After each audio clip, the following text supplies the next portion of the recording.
Perkenalkan, nama saya Miftahul Lutfiah, NPM F1G024025. Perkenalkan, nama saya Belvin Azahra dengan NPM F1G024027. Perkenalkan, saya Reva Asgafini dengan NPM F1G024071. Perkenalkan, nama saya Aida Maharani dengan NPM F1G024059. Assalamualaikum warahmatullahi wabarakatuh. Halo semua. Yang terhormat Ibu Apoteker Yona Haryanti, Eksperimen Farm, selaku dosen pengampu mata kuliah patofisiologi. Nah, teman-teman, di tengah dinamika kehidupan kita sehari-hari, kesehatan saluran pernafasan seringkali menjadi pondasi penting yang tanpa kita andalkan. Pada kesempatan kali ini, kami kelompok 10 akan bersama-sama mengupas tuntas tentang infeksi saluran pernapasan. Perkenalkan, nama saya Miftahul Lutfiah, NPM F1G024025. Perkenalkan, nama saya Belvin Azahra dengan NPM F1G024027. Perkenalkan, saya Reva Asgafini dengan NPM F1G024071. Perkenalkan, nama saya Aida Maharani dengan NPM F1G024059 dari kelas A. Infeksi saluran pernapasan dapat terjadi di saluran pernapasan atas ataupun bawah, bahkan bisa terjadi di keduanya. Organisme yang mampu menginfeksi struktur pernapasan meliputi bakteri, virus, dan jamur, tergantung pada organisme dan tingkat penyebaran infeksi tersebut. Manifestasinya bisa berkisar dari ringan sampai berat, bahkan bisa mengancam jiwa manusia. Baik, di sini saya akan menjelaskan tentang apa saja sih infeksi yang ada pada saluran pernapasan atas, yang terdiri dari dua jenis. Yang pertama adalah flu biasa. Sebagian besar infeksi saluran pernapasan atas itu disebabkan oleh virus. Patogen virus yang paling umum untuk flu biasa ialah rhinovirus, virus parain influenza, virus pernapasan sistial, adenovirus, serta coronavirus. Mereka bisa masuk ke dalam tubuh kita melalui mukosa hidung dan permukaan mata. Manifestasi dari flu itu biasanya meliputi yang pertama ada rinitis, terjadi peradangan pada mukosa hidung. Yang kedua ada sinusitis, terjadi peradangan pada mukosa sinus. Yang ketiga ada faringitis, terjadi peradangan pada faring dan tenggorokan. Dan yang terakhir membuat sakit kepala, yang dimana akan mengeluarkan cairan dari hidung dan membuat hidung kita tersumbat. Jenis infeksi saluran pernapasan atas yang kedua ialah influenza. Virus influenza adalah patogen pernapasan yang sangat mudah menular karena organisme ini memiliki kecenderungan tinggi untuk mengalami mutasi genetik. Infeksi influenza dapat menyebabkan peradangan parah pada epitel pernapasan yang mengakibatkan kerusakan jaringan akut dan hilangnya sel bersilia yang melindungi saluran pernapasan dari organisme lain.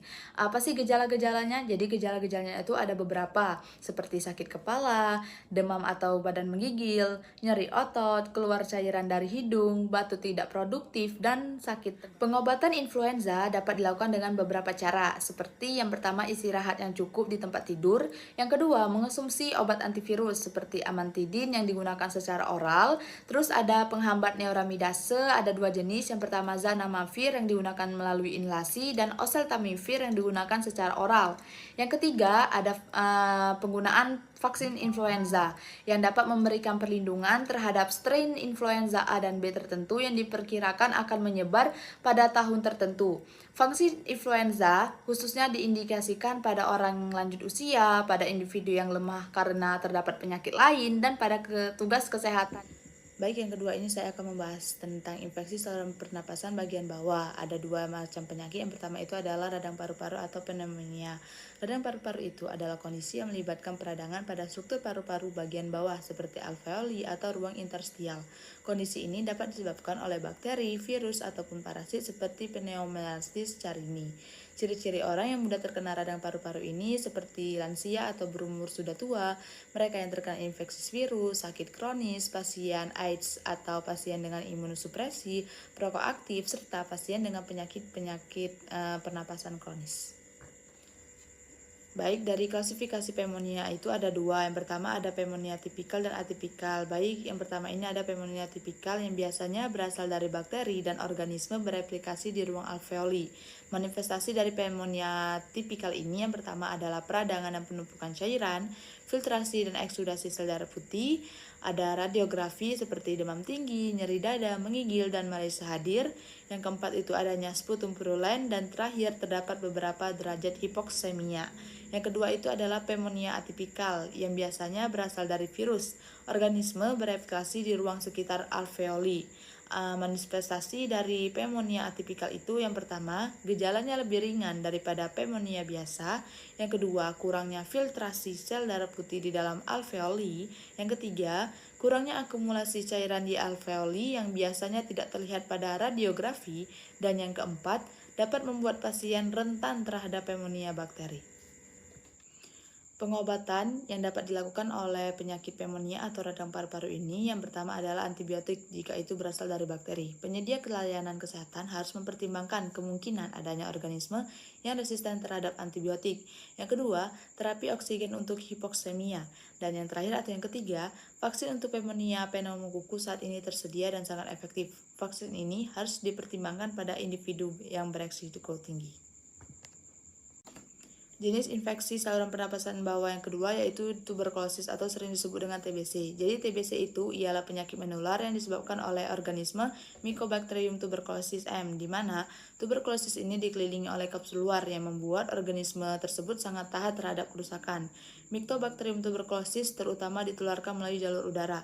Setelah berada di jaringan paru-paru, organisme tersebut menyebabkan reaksi peradangan karena diserang terlebih dahulu oleh leuklosit polimorfonukleer dan kemudian oleh makrofag. Manifestasi tuberkulosis primer ini yang pertama adalah batuk produktif dan berkepanjangan, yang kedua nyeri dada dan hemotisis, yang ketiga menggigil, demam, dan keringat malam, dan yang keempat anoreksia dan penurunan berat badan. Obat-obatan untuk pengobatan TBC itu yang pertama ada isoniazid yang aktif terhadap mycobakteri, digunakan secara oral yang mekanisme kerjanya tidak pasti dan resistensi dapat terjadi akibat berkurangnya penetrasi obat ke dalam organisme. Yang kedua itu adalah rifampicin yang digunakan secara oral, sangat aktif dalam menghambat aktivitas RNA polimerase pada mycobakteri, induksi enzim hati, dan dengan demikian dapat mempengaruhi metabolisme hati lainnya. Obat yang dimetabolisme resistensi dapat muncul dengan cepat. Yang ketiga itu adalah etambutol yang dimana digunakan secara oral untuk menghambat pertumbuhan mikrobakteri. Mekanisme aksinya tidak pasti dengan resistensi dapat berkembang dengan cepat. Baiklah teman-teman, kali ini kita akan membahas salah satu gangguan pernapasan absolut nih yang paling umum, yaitu asma bronkial. Kondisi ini ditandai dengan dua karakteristik utama, yaitu bronkospasme yang bersifat reversible, artinya penyempitan saluran napas yang dapat kembali normal, dan peradangan kronis pada dinding saluran napas yang menjadikannya lebih sensitif terhadap berbagai pemicu. Lantas, apa saja sih yang dapat memicu serangan asma? Beberapa pemicu potensial meliputi alergen seperti serbuk sari, bulu hewan pemeliharaan, jamur, dan tungau, debu. Selain itu, ada juga faktor lingkungan seperti polusi udara dan udara dingin, iritan seperti asap rokok, bahkan faktor emosional seperti emosi yang kuat, aktivitas fisik seperti olahraga, dan infeksi saluran pernapasan juga dapat berperan memicu asma ini. Penting untuk kita pahami bahwa asma memiliki spektrum yang luas. Secara klinis, asma dapat diklasifikasikan menjadi beberapa tingkatan berdasarkan frekuensi dan tingkat keparahan serangan. Mulai dari asma ringan, asma ringan intermiten di mana serangan terjadi 2 kali seminggu atau kurang dari 2 kali seminggu. Selanjutnya ada asma sedang persisten di mana serangan terjadi hampir setiap hari dan cukup signifikan hingga mempengaruhi aktivitas kita sehari-hari. Nah, Serangan asma ini memiliki dua fase utama nih teman-teman, yaitu fase awal dan fase akhir. Fase awal ditandai dengan penyempitan cepat saluran napas atau bronkospasme yang seringkali dipicu oleh pelepasan mediator inflamasi seperti histamin. Selain penyempitan, terjadi juga pembengkakan nih, edema saluran napas dan peningkatan produksi lendir. Nah, beberapa jam kemudian dapat juga terjadi fase akhir yang didominasi oleh respon peradangan. Pada fase ini, sel darah putih eosinofil memainkan peran kunci dengan memicu pelepasan zat yang menarik lebih banyak sel radang ke saluran napas. Infiltrasi sel darah putih lain seperti neutrofil dan limfosit semakin memperkuat peradangan ini pada fase akhir.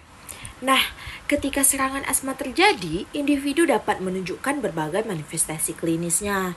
Di antaranya adalah batuk, kesulitan bernapas atau sesak napas, serta pola pernapasan yang menjadi cepat dan dangkal. Selain itu, dapat terjadi peningkatan laju pernapasan, produksi lendir berlebih, dan dalam beberapa kasus, dada tampak seperti tong akibat udara yang terperangkap di paru-paru. Kondisi ini seringkali disertai dengan kecemasan yang signifikan. Lalu, apa sih pengobatan untuk penyakit asma ini? Regimen pengobatan obat yang tepat untuk penyakit asma ini didasarkan pada frekuensi dan tingkat keparahan serangan asma yang dapat mencangkup hal berikut. Yang pertama, menghindari pemicu dan alergen. Yang kedua, bronkodilator, contohnya albuterol, terbutalin. Kemudian yang ketiga, menggunakan obat santin, contohnya teofilin. Yang keempat, menggunakan obat antiinflamasi seperti kortikosteroid. Kemudian yang kelima, tromolin sodium. Kemudian yang keenam, mengubah leukotrien, contohnya seperti Zafir Lucas. Gangguan pernapasan absolut yang kedua yaitu bronkitis. Apa sih itu bronkitis? Bronkitis merupakan penyakit obstruksi saluran pernapasan yang dapat terjadi pada tahap akut dan batuk kronis. Nah, bronkitis ini dibagi menjadi dua nih teman-teman. Ada bronkitis akut dan bronkitis kronis. Bronkitis akut yaitu peradangan pada saluran bronkial yang paling sering disebabkan oleh infeksi bakteri atau virus. Bronkitis akut umumnya merupakan kondisi yang dapat sembuh sendiri pada orang yang sehat, tetapi dapat memiliki konsekuensi yang lebih jauh serius. Gejala bronkitis akut sering termasuk seperti kayak batuk produktif, dyspnea, dan kemungkinan demam. Kemudian yang kedua yaitu bronkitis kronis. Bronkitis kronis yaitu penyakit paru obstruktif kronis yang paling sering dikaitkan dengan kebiasaan merokok. Jadi bronkitis kronis ini sering diidap karena seseorang yang terbiasa merokok. Nah, ketika seseorang dinyatakan mengidap penyakit bronkitis ini, manifestasi klinisnya seperti batuk produktif dan kronis, produksi sputum perulen, infeksi saluran pernapasan yang sering, dyspnea, hipoksia, sianosis, dan gejala KOR. Nah, untuk pengobatan bronkitis itu sendiri, yang pertama, berhenti merokok atau terpapar iritan. Yang kedua, bronkodilator untuk membuka saluran napas. Yang ketiga, ekspektoran untuk pengecekan lendir. Yang keempat, antiinflamasi untuk meredakan peradangan saluran napas. Yang kelima, antibiotik profilaksis untuk infeksi pernapasan. Dan yang kelima, dapat dengan cara terapi oksigen. Gangguan pernapasan absolut yang ketiga yaitu emfisema. Apa sih itu emfisema? Emfisema adalah penyakit pernapasan yang ditandai dengan kerusakan dan pembesaran permanen bronkiolus terminal dan kantung udara alveolus. Lalu apa sih manifestasi penyakit emfisema ini? Nah, Perubahan fisiologis utama yang terlihat pada emfisema adalah hilangnya elastisitas alveolar. Alveolar ini yaitu paru-paru, dan penurunan luas permukaan keseluruhan untuk pertukaran gas di dalam paru-paru. Lalu, apa sih perbandingan atau perbedaan antara gejala bronkitis kronis dan emfisema? Nah, kalau bronkitis kronis, gejalanya seperti dispnea ringan, batuk produktif, sianosis yang umum terjadi, infeksi saluran pernapasan umum biasanya ditimbul setelah usia 40 tahun dalam sejarah merokok. Nah, tadi kan bronkitis kronis itu kan biasanya diidap oleh orang yang terbiasa merokok. Kemudian gejala yang terakhir yaitu KOR pulmonal umum. Sedangkan gejala penyakit emfisema ini seperti dispnea yang mungkin parah, batuk kering atau tidak ada batuk. Kemudian yang ketiga sianosis jarang terjadi, yang keempat sejarah merokok juga sejarah merokok nih. Kemudian yang terakhir yaitu KOR pulmonal pada tahap terminal. Tadi kan kalau bronkitis kronis itu pada KOR pulmonalnya pada tahap umum, sedangkan emfisema itu KOR pulmonalnya pada tahap terminal. Yang ketiga yaitu gangguan paru restriktif. Yang pertama ada pneumotoraks. Pneumotoraks adalah masuknya udara ke dalam rongga pleuru tempat paru-paru berada. Ada paru-paru yang mengembang secara normal, harus ada tekanan negatif di dalam rongga pleura dibandingkan dengan tekanan atmosfer di luar rongga pleura. Bagian dalam rongga pleura pada dasarnya adalah ruangan hampa yang ketika udara memasuki rongga pleura, tekanan negatif hilang dan paru-paru kolaps karena setiap paru-paru berada di rongga pleura yang terpisah. Jenis-jenis pneumotoraks. Yang pertama ada pneumotoraks terbuka atau komunikas. Biasanya melibatkan luka traumatik di dada. Udara masuk ke rongga pleura dari atmosfer. Paru-paru mengalami kolaps akibat keseimbangan tekanan di dalam rongga pleura dengan tekanan atmosfer. Yang kedua yaitu pneumotoraks tertutup atau spontan. Terjadi ketika udara bocor dari paru-paru ke rongga pleura. Dapat disebabkan oleh kanker paru-paru ruptur, penyakit paru-paru, peningkatan tekanan pleural, mencegah ekspansi paru-paru selama inspirasi dan paru-paru tetap kolaps. Yang ketiga yaitu pneumotoraks ketegangan, kondisi di mana terdapat pergerakan udara satu arah ke dalam rongga pleura tetapi tidak keluar. Dapat melibatkan lubang atau luka pada rongga pleura yang memungkinkan udara masuk dan paru-paru mengempis. Saat ekspirasi, lubang atau bukaan tersebut menutup yang mencegah pergerakan udara kembali keluar dari rongga pleura.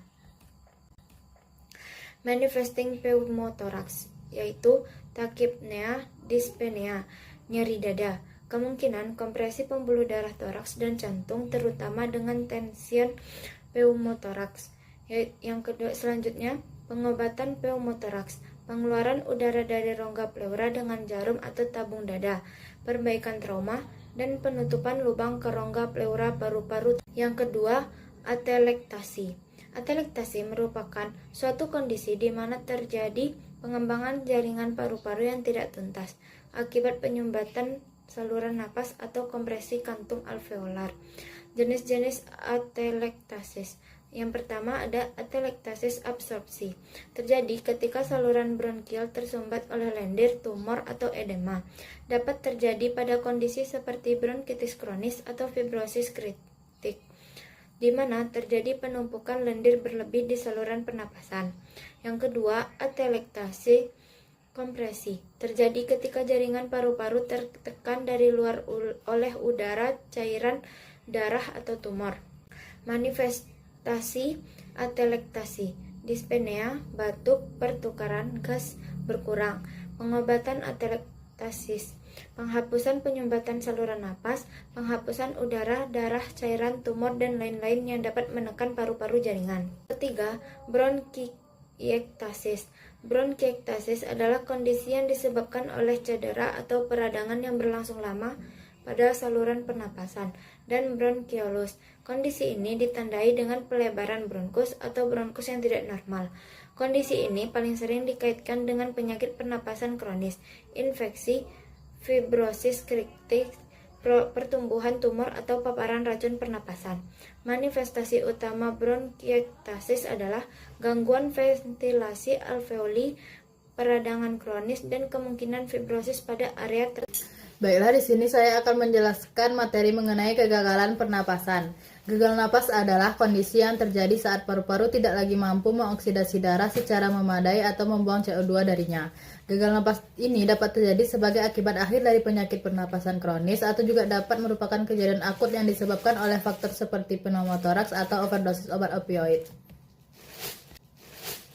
Manifestasi gagal nafas ini seperti hipoksemia, hiperkapnia, ketidaksesuaian ventilasi perfusi, sianosis mungkin terjadi tetapi tidak selalu ada. Gejala sistem saraf pusat seperti bicara tidak jelas, kebingungan, gangguan fungsi motorik berpasangan, kemudian ada perubahan pH darah dan takikardia awal. Kemudian pengobatannya itu bisa melalui bronchodilator, koreksi pH darah, terapi oksigen, dan ventilasi mekanis. Selanjutnya yaitu ada sindrom gangguan pernapasan pada bayi baru lahir.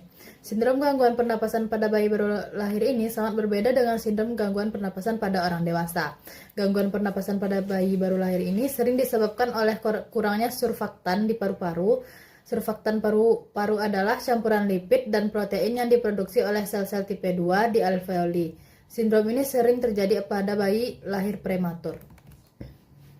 Manifestasi sindrom gangguan pernapasan bayi baru lahir ini yaitu pernapasan cepat dan dangkal, kolaps paru-paru, peradangan dan kerusakan paru-paru, hipoksemia, hidung melebar, dan mendengus saat inspirasi. Penanganannya yaitu pertama penundaan atau pencegahan kelahiran prematur pada bayi jika memungkinkan. Pernapasan bagian bawah, surfaktan eksogen perlu diberikan hingga paru-paru bayi telah matang hingga mampu memproduksi surfaktannya. Fibrosis kistik. Fibrosis kistik itu merupakan kelainan genetik yang mempengaruhi fungsi kelenjar eksokrin di seluruh tubuh. Kelainan ini merupakan kondisi resesif autosomal yang disebabkan oleh cacat pada gen yang mengkode protein terkait membran sel yang disebut juga dengan protein konduktansi transmembran. Protein ini terlibat dalam pengaturan transportasi klorida melintasi membran sel. Kekurangan protein ini mengakibatkan produksi lendir yang terlalu kental yang tidak dapat dibersihkan dari saluran pernapasan dan terakumulasi membentuk sumbat lendir. Selanjutnya yaitu ada sindrom gangguan pernapasan dewasa atau ARDS. ARDS adalah sindrom yang berhubungan dengan kerusakan membran alveolar dan kapiler terkait. Sindrom ini dapat terjadi akibat cedera langsung pada paru-paru atau akibat penurunan drastis aliran darah ke paru-paru. Manifestasi ARDS ini yaitu dyspnea, takipnea, hipoksemia CO2 yang jauh lebih larut dalam air daripada O2-nya dan masih dapat dikeluarkan dari paru-paru melalui difusi. Akibatnya, kadar oksigen dalam darah lebih terpengaruh oleh ARDS daripada CO2. Hipoksemia dapat terjadi. Infiltrasi jaringan paru-paru dengan sel imun yang melepaskan mediator inflamasi. Kemudian penumpukan cairan dalam alveoli dan sekitar rongga alveolus. Perubahan pH dari akibat perubahan kadar CO2 dalam darah. Kemudian gagal napas. Pengobatannya yaitu terapi oksigen, obat antiinflamasi, diuretik untuk mengurangi edema, koreksi keseimbangan asam basa. Baiklah, selanjutnya yaitu penyakit paru interstisial. Penyakit paru interstisial merupakan sejumlah kelainan restriktif yang karakteristik utamanya adalah jaringan parut dan fibrosis jaringan paru. Jaringan paru yang luas mengakibatkan berkurangnya kelenturan paru dan penurunan volume pada paru secara keseluruhan. Banyak penyebab penyakit paru interstisial melibatkan paparan zat berbahaya di tempat kerja seperti debu batu bara, asbes, debu silikon, radiasi, dan juga ada obat-obatan atau racun infeksi paru kronis, edema paru atau tumor juga dapat menyebabkan jaringan parut dan fibrosis pada jaringan paru tersebut. Namun etiologi dari sebagian besar penyakit paru interstisial masih belum diketahui. Kemudian selanjutnya yaitu manifestasi penyakit paru interstisial, ada dyspnea, takipnea, kemudian batuk, dan gas beracun radiasi. Pengobatannya itu bisa obat dengan anti peradangan dapat digunakan untuk membatasi keracunan dan kerusakan akibat peradangan kronis. Terapi oksigen dapat dilakukan pada kasus yang parah. Yaitu manifestasi penyakit paru interstisial, ada dyspnea, tachypnea, kemudian batuk, dan gas beracun radiasi. Pengobatannya itu bisa obat dengan anti peradangan dapat digunakan untuk membatasi keracunan dan kerusakan akibat peradangan kronis. Terapi oksigen dapat dilakukan pada kasus yang parah. Baiklah teman-teman, dari semua penjelasan yang kami jelaskan tadi dapat disimpulkan yaitu gangguan sistem pernapasan merupakan kondisi yang dapat mempengaruhi kualitas hidup seseorang. Berbagai faktor dapat menyebabkan gangguan sistem pernapasan seperti infeksi, alergi, dan polusi udara. Gejala gangguan sistem pernapasan dapat bervariasi, mulai dari batuk dan sesak napas hingga kegagalan pernapasan. Pengobatan gangguan sistem pernapasan harus disesuaikan dengan penyebab dan gejala yang dialami. Oleh karena itu, penting untuk melakukan diagnosis yang akurat dan pengobatan yang tepat. Selain itu, pencegahan juga sangat penting untuk mencegah gangguan sistem pernapasan seperti dengan menjaga kebersihan lingkungan, menghindari polusi udara, dan melakukan olahraga secara teratur.